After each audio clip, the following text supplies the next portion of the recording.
Il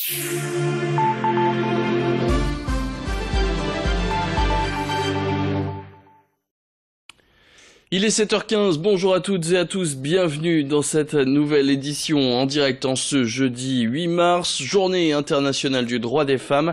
L'occasion pour nous de faire aussi le point sur les situations au travail. D'après l'INSEE, les écarts entre hommes et femmes dans ce domaine seraient toujours particulièrement marqués, surtout dans les Hauts-de-France. Dans la région, les marqueurs seraient tous supérieurs aux chiffres nationaux. Par exemple, elles auraient 10% de mal en plus pour trouver un emploi ou sont moins bien payées d'environ 18%. La situation s'est pourtant bien améliorée depuis les années 90, mais ces efforts doivent être poursuivis. Pour en parler, Brieux Gorchy s'est rendu en préfecture du Nord pour une conférence de presse hier. Il y a rencontré Cyril Giquio, le chef de projet d'action régionale pour l'INSEE Hauts-de-France.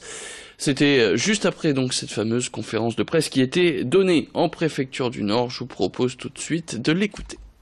Des écarts salariaux, donc on a donc un écart de 18% qui est un écart de salaire important.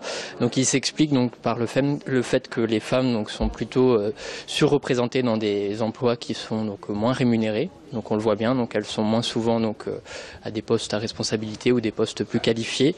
Et donc il y a une seconde part donc là pour le coup donc qui est liée donc à ça peut être des pratiques discriminatoires dans certaines entreprises ou donc des choses que donc on ne peut pas mesurer. Donc voilà, mais il y a une partie donc de l'ordre de 10% donc on ne peut pas expliquer donc de disparité salariale.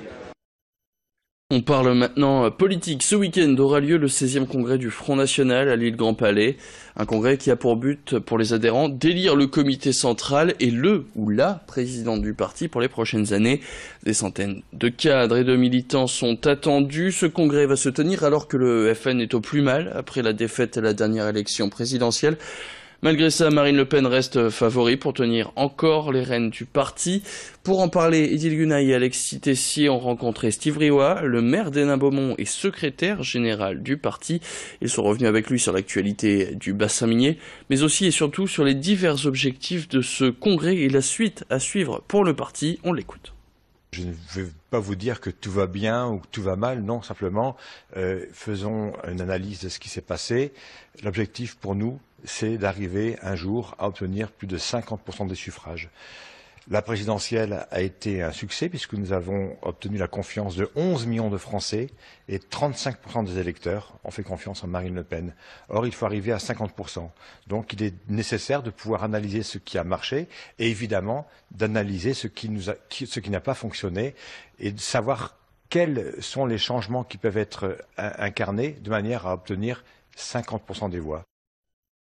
On passe maintenant au portrait de cette édition. Elle est la première en Europe à obtenir cette attestation. Sandy Saintenoy a obtenu le diplôme d'Oshin Mosul, une pratique coréenne de self-défense qui aide les personnes à se protéger en cas d'agression.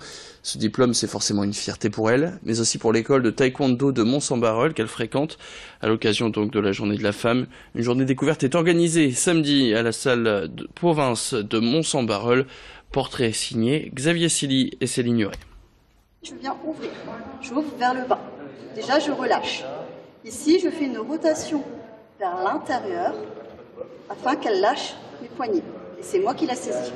Sandy Saintenoy est la première professeure d'Oshin Mosul en Europe. Ce cours de self-défense est une synthèse de plusieurs arts martiaux coréens et surtout, il a la particularité d'être accessible à tous. À l'école de taekwondo de Mont-Saint-Barreul, ce cours permet aux femmes et aux hommes de se parer à d'éventuelles attaques.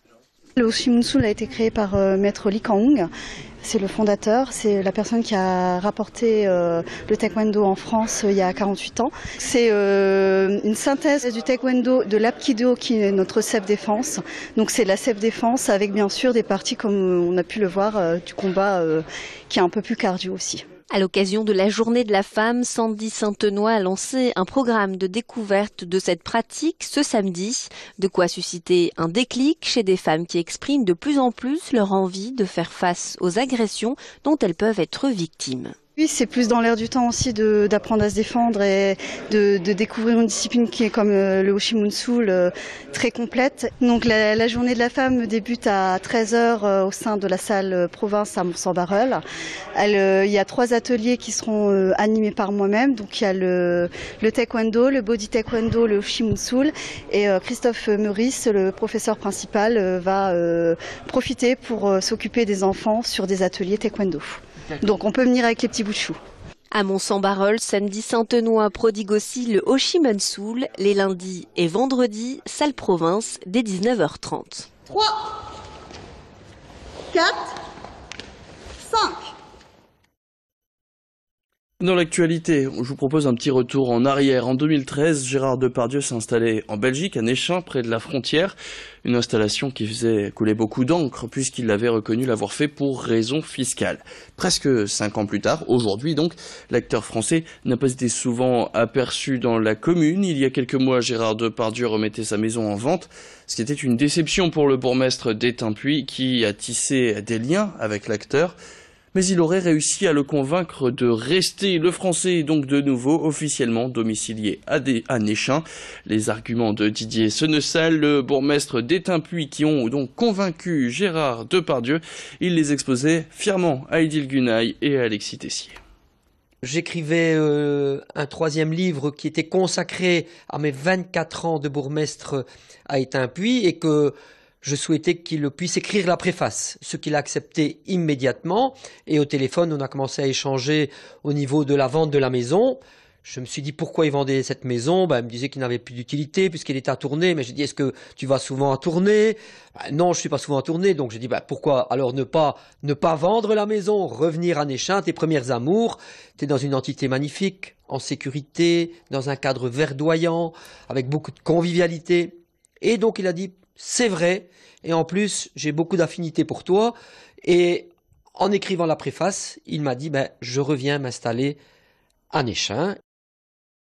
Voilà, et alors, découvrez toute cette interview de Didier Senechal, ce sera tout à l'heure à 8h15. C'est la fin de cette édition, merci à toutes et à tous de l'avoir suivi. Tout de suite, vous retrouvez vos prévisions météo et l'information continue. Rendez-vous à 7h30 pour un nouveau flash en direct. Bonne journée à tous.